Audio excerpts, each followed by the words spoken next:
तो आज अपने चैप्टर फर्स्ट के न्यूमेरिकल करेंगे, जिसके अंदर एग्जांपल फर्स्ट क्या कहता है। देखो, किसी गोले को 1 कूलम से धनावेशित करने के लिए अपने को कितने इलेक्ट्रॉन उसमें से निकालने पड़ेंगे। यानी कि आवेश दे रखा है, इलेक्ट्रॉन की संख्या निकालनी है। जहाँ तक आपको याद आ रहा होगा, अपनों ने पढ़ा था आवेश का क्वांटीकरण। क्या पढ़ा था? आवेश का क्वांटीकरण।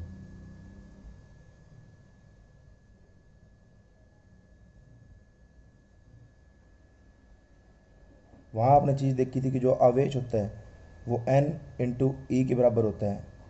Q इज इक्वल NE, यानी कि इलेक्ट्रॉन की संख्या इंटू इलेक्ट्रॉन पर जितना आवेश होता है उसके बराबर होता है। दिया हुआ है अपने को आवेश, Q का मान दे रखा है, कूलम। निकालना है अपने को N। इलेक्ट्रॉन पर आवेश अपने को याद ही होता है 1.6 इंटू 10⁻⁻19 कूलम। वैल्यू पुट करो, Q की जगह 1 कूलम, N अपने को निकालना है, E की value 1.6 into 10⁻⁻19। N is equal क्या बनेगा? 1 के पौन में आ जाएगा ये सब।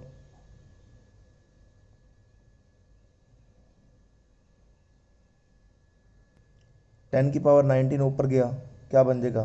10 की पावर प्लस 19 अपॉन में पड़ा 1.6। ये पॉइंट ऊपर जाके एक और जीरो बढ़ा देगा, 10 की पावर 20 अपॉन 1.6। 10 की पावर 20 में से 2 जीरो आगे ले हो, 100 आगे ले हो, यहाँ बचेगा 10 की पावर 18 नीचे पड़ा है। ये पॉइंट तो इसका उठ गया, कैंसिल आउट करोगे 6.25। तो n इज इक्वल क्या आ जाएगा? 6.25 इंटू 10 की पावर 18 इलेक्ट्रॉन। तो मतलब किसी अगर गोले को आप लोग 1 कूलम से धनावेशित करना है तो उसको कितने इलेक्ट्रॉन देने पड़ेंगे, अपने को कितने इलेक्ट्रॉन निकालने पड़ेंगे? 6.25 इंटू 10 की पावर 18 इलेक्ट्रॉन निकालने पड़ेंगे। अपना दूसरा न्यूमेरिकल क्या कहता है कि किसी वस्तु को आवेशित किया गया है तो उसके द्रव्यमान के अंदर 9.1 नैनोग्राम लिखा हुआ है। नैनोग्राम की वृद्धि हो जाती है। तो पहली बात तो ये बताओ कि इसको इलेक्ट्रॉन दिए कितने गए हैं। दूसरी बात ये बताओ कि उससे इलेक्ट्रॉन देने से आवेश का मान कितना होगा और उस वस्तु की प्रकृति क्या होगी। प्रकृति तो सीधी सी स्पष्ट बात है कि इलेक्ट्रॉन दिए गए हैं, यानी कि वस्तु को इलेक्ट्रॉन मिले हैं तो ऋणावेशित ही होगी। बात करते हैं कि कितने इलेक्ट्रॉन दिए गए हैं। सबसे पहले क्वेश्चन के अंदर लिखना है तुम्हारे को, दिया क्या है? द्रव्यमान में परिवर्तन 9.1 नैनोग्राम का। चेंज करो, नैनो का मतलब 10 की पावर -9 ग्राम। केजी में चेंज करूँगा, 1000 से भाग करूँगा, 3 जीरो ऊपर और आके इसको बढ़ जाएंगी। इतने ग्राम में उसमें चेंजिंग हुई है। एक इलेक्ट्रॉन का द्रव्यमान होता कितना है? 9.1 इंटू 10 की पावर -31 kg। तो जो इलेक्ट्रॉनों की संख्या है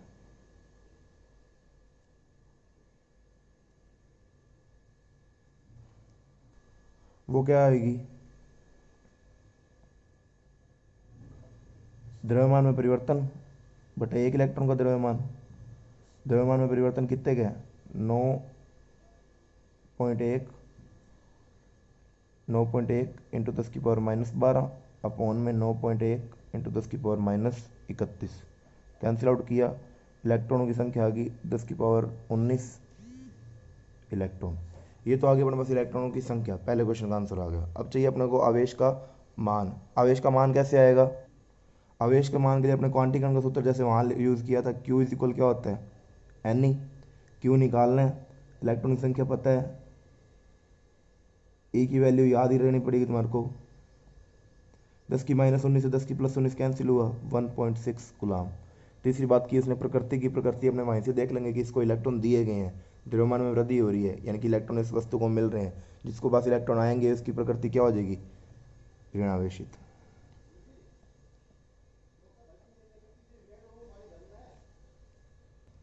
तीसरा अपना न्यूमेरिकल कहता है कि 1 कप जल है, जल जिसके अंदर कितना है? 250 ग्राम। उसके अंदर कितने धनावेश और कितने ही ऋणावेश है, इनकी अपने को मात्रा चाहिए। तो पहले तो देखो जल का अणुसूत्र क्या होता है? H2O। एक अणु की बात करूं तो एक अणु में 2 तो इसके पास प्रोटॉन है या इलेक्ट्रॉन है, 8 इसके पास प्रोटॉन है इलेक्ट्रॉन है, 10 है। आवेश कितना है एक अणु के अंदर? 10 है। 10 कह सकते हो कि 10 इसके अंदर प्रोटॉन है या फिर 10 इसके अंदर इलेक्ट्रॉन है। बात करता हूँ कि इसके अणुओं की संख्या कितनी है 250 ग्राम में। 250 ग्राम में अणु, सूत्र क्या होता है? ग्राम बटे अणु भार इंटू आवोगाद्रो संख्या, यही सूत्र होता है। वैल्यू पुट करो, ग्राम कितना दे रखे हैं 250 ग्राम। जल का अणु भार कितना होता है 2, 16 प्लस 16 कितना हो गया 18 AMU। वही की वही वैल्यू यहाँ पुट करो, इंटू आवोगाद्रो संख्या 6.02 इंटू 10 की पावर 23। ये तो अपने पास क्या आ गए अणु आ गए कि 250 ग्राम में जल के कितने अणु हैं। एक अणु में 10 है आवेश, इतने अणु में कितने होंगे कुल आवेश।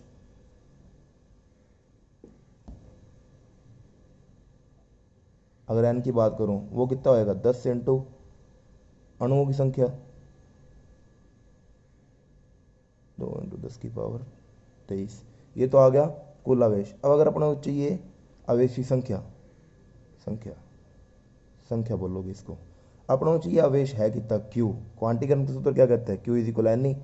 Q की वैल्यू निकालनी है, n की वैल्यू तुम्हारे को पता है 10 इंटू ये इंटू 6.02 इंटू 10 की पावर 23। ई की वैल्यू मैंने बोला तुम्हारे को याद करनी पड़ेगी।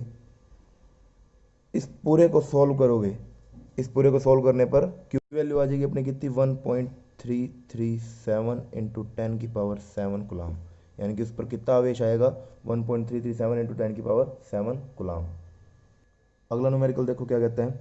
हाइड्रोजन परमाणु के अंदर अपने को एक तो इलेक्ट्रॉन और प्रोटॉन के बीच की दूरी दे रखी है, तो जो चीज़ दे रखी है वो लिखो पहले, तो दूरी पता है क्योंकि वो बात कर रहा है इलेक्ट्रॉन और प्रोटॉन की, तो इलेक्ट्रॉन पर आवेश अपने को याद है माइनस का 1.6 इंटू 10 की पावर -19 कूलाम होता है। प्रोटॉन पर भी आवेश अपने को ध्यान होना चाहिए, वो बस प्लस का होता है, मान बराबर ही होता है इलेक्ट्रॉन और प्रोटॉन पर दे रखी है। तो उनके बीच में विद्युत बल निकालना है। विद्युत बल यानी कि Fe Q से और इससे आ जाएगा। फिर वो बात करता है कि इसकी तुलना अपने को गुरुत्वाकर्षण बल से करनी है। किससे करनी है गुरुत्वाकर्षण बल से। गुरुत्वाकर्षण बल के लिए अपने को इलेक्ट्रॉन का द्रव्यमान पता होना चाहिए। इलेक्ट्रॉन का द्रव्यमान कितना होता है 9.1 इंटू 10 की पावर -31 kg। फिर अपने को प्रोटॉन का द्रव्यमान भी पता होना चाहिए, वो कितना होता है 1.67 इंटू 10 की पावर -27 kg। तो पहले मैं इसके लिए निकालूंगा कौन सा विद्युत बल। विद्युत बल कितना आएगा Fe के Q1 Q2 upon R²। Fe की वैल्यू देखता हूँ, वेक्टर फॉर्म में दिखाना चाहते हो वेक्टर शो कर दो, यहाँ एक आंसर दिश लगा दो। K की वैल्यू 9 इंटू 10 की पावर 9, Q1 1.6 है, माइनस का माइनस आके आ गया, Q इंटू 10⁻² -19 वो साइड में लिखूंगा। Q2 भी 1.6 है प्लस का 10 की पावर -19, 10 की पावर -19, 10 की पावर कितनी बन गई -38 बन गई। अपॉन में दूरी की स्क्वायर, दूरी कितनी दे रखी है 5.3 इंटू 10 की पावर 11 मीटर, माइनस का इसकी स्क्वायर। ये तो आ गया अपना विद्युत बल। अगर इसी के लिए मैं गुरुत्वाकर्षण बल निकालूँ Fg, उसका सूत्र क्या होता है G m1 m2 upon R²। Fg की वैल्यू कितनी आएगी, G की वैल्यू होती है 6.67 इंटू 10 की पावर -11। द्रव्यमान इसका कितना है 10 की पावर 9.1 इंटू 10 की पावर 31, वो बाद में रखता हूँ। दूसरा कितना है 1.67 इंटू 10 की पावर -27। 31 और 27 कितने हो गए 10 की पावर कितनी होगी 31 और -27 10 की पावर -58। अपॉन में वही दूरी की स्क्वायर, दूरी कितनी है 5.3 इंटू 10 की पावर -11। अब अपने को करनी है तुलना कि गुरुत्वाकर्षण बल उसका कितने गुना होगा, यानी कि अपने को चाहिए Fe अपॉन Fg। जब ये पूरी वैल्यू में इस पूरी वैल्यू को डिवाइड करोगे, इससे तो ये कैंसिल हो जाएगा, और पूरी वैल्यू को सोल्व करने पर तुम्हारा जो आंसर आएगा वो आएगा 2.27 इंटू 10 की पावर 39। यानी कि जो विद्युत बल है आपका वो गुरुत्वाकर्षण बल का इतने गुना होगा, कितने गुना 2.27 इंटू 10 की पावर 39 गुना। जो विद्युत बल है वो गुरुत्वाकर्षण बल का 2.27 इंटू 10 की पावर 39 गुना